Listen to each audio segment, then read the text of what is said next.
வாங்க சுவையான 3 விதமான தக்காளி சட்னி பார்க்கலாம். 3லேயும் ரொம்ப டிஃப்ரெண்ட் இருக்காது. பிகினர்ஸ்க்காக ஒரு ஈஸியான 3 விதமான தக்காளி சட்னி. 4 ஸ்பூன் எண்ணெய் ஊற்றிட்டு வெங்காயத்தை நல்லா வதக்கிக்கோங்க. நல்லா வதங்கட்டும். பெரிய வெங்காயம் ஒரு பெரிய சைஸ் போட்டாச்சு.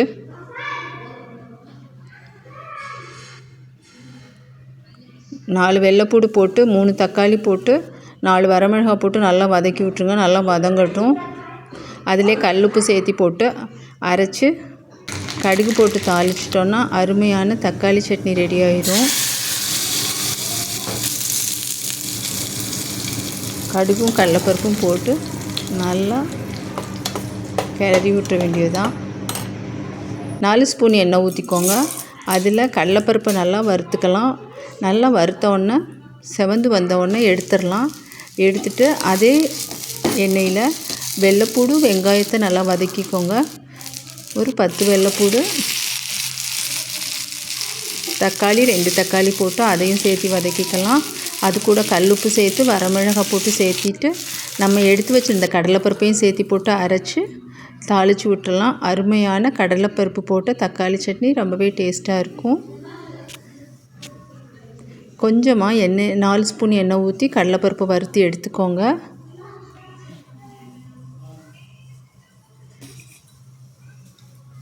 செவந்து வந்துருச்சு, வறுத்தி எடுத்துக்கலாம். அதே பாத்திரத்திலேயே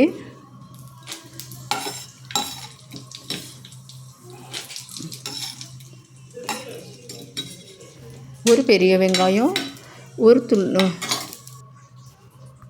அந்த எண்ணெய் கூடயே பெரிய வெங்காயம், 2 சில்லு தேங்காய், கொஞ்சம் புதினா, 3 வரமிளகாய் போட்டு அரைச்சி எடுத்துடுங்க.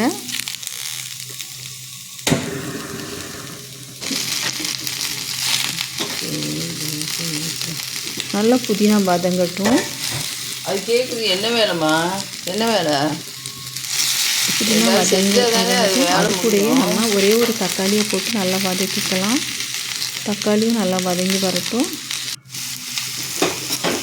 அது கூட கல் போட்டு 2 வரமிளகாய் போட்டுருங்க. நல்லா வதங்கிடுச்சு. இப்போ நல்லா ஆற வச்சுட்டு நம்ம எடுத்து வச்சுருக்க கடலைப்பருப்பையும் சேர்த்து போட்டு அரைச்சா அருமையான சேர்த்து போட்டு அரைச்சோன்னா அருமையான புதினா தேங்காய் சேர்ந்த தக்காளி சட்னி ரொம்பவே டேஸ்ட்டாக இருக்கும். செஞ்சு பாருங்கள். இது புதினா வெங்காயம் தக்காளியோடு இருக்கிறப்போ இதோட டேஸ்ட்டே ரொம்ப நல்லாயிருக்கும். இந்த மாதிரி ஈஸியான சட்னி நிறையா போடுறோம். செஞ்சு டேஸ்ட் பார்த்துட்டு சொல்லுங்கள். தேங்க்யூ ஃபார் வாட்சிங்.